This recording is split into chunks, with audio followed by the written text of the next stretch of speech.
happened on the 8th of November 1912, when Gertrude Bell, the great explorer, archaeologist, creator, in effect, of modern Middle East, took stage to speak against women having the vote. She was the National Secretary of the Anti-Suffrage League. She did not believe that women should have the vote. The world would fall apart, the empire would fall apart if women had any authority. And she stood on the stage and she expressed the views, and there was a vote at the end of the evening. There was a vote, a speaker for women having a vote and a speaker against. And the against vote won that evening. The town of Middlesbrough did not want women to have the vote that evening.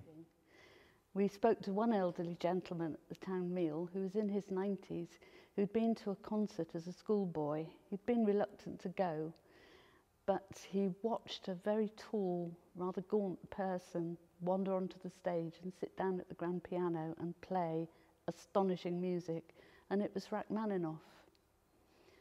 And that brings home to you the importance of the town hall as a musical centre. And he wasn't the only musician of some note who actually performed in the town hall over the years. A lot of them are recorded on a window, which was put up to be a memorial to Felix Corbett, who was the mover and shaker of the music scene in Middlesbrough at the turn of the century. And there are 38 names on there of internationally famous musicians who've performed on that stage. And it does actually say on the window, and there were more. It's mind-blowing. They include Sir Thomas Beecham, Paderewski, Rachmaninoff, as I've already said, Shaliapin, the Russian bass, who apparently, when he came to stay in Middlesbrough to perform at the town hall, stayed in the Corporation Hotel on the opposite corner. The stories just go on about the amazing musical history, but also the human history, the boxing, the wrestling, the roller skating, the courtroom appearances, the episodes in the fire station. It's just a rich, rich scene. It was wrestling. My first experience, I'll have been maybe 8 years old, and my eldest sister took me to see British wrestling at the Town Hall. And the top of the bill that night was a fella called Danny Boy Collins against Marty Jones. And it was fantastic, it changed my life. It's one of the situations where you don't realise it at that time, but you've just jumped on a path that's directing your life, and that was it when I first went to see that show. We went into it not knowing whether we were going to enjoy it or not, because that style of wrestling wasn't something I was a fan of, because it had been taken off the telly in the 80s, and this was like 1992. The American wrestling had become a massive thing on Sky TV. So I'm seeing Hulk Hogan, Ultimate Warrior, all these kind of people. But what's coming to the Town Hall is the British wrestling. So you go in, as a kid, I remember being excited, but I remember the adults who bought me the ticket, my sister and my parents were sort of like, is he going to enjoy it or isn't he?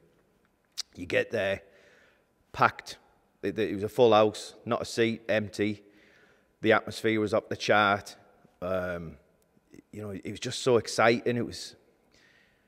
It's a lot of memories of it. It's hard to describe, actually. Presenting first in the corner to my right, he is your #1 contender, Mean Machine, Mickey Long. Best Class Wrestling Heavyweight Champion, the Steel City Psychopath,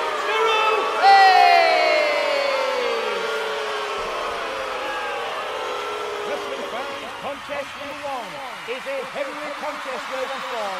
One submission or a knockout is going to decide your winner.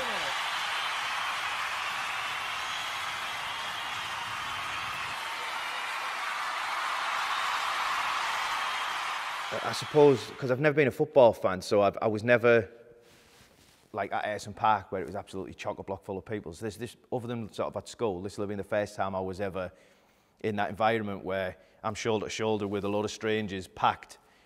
And so, yeah, the atmosphere was off the chart. It was brilliant.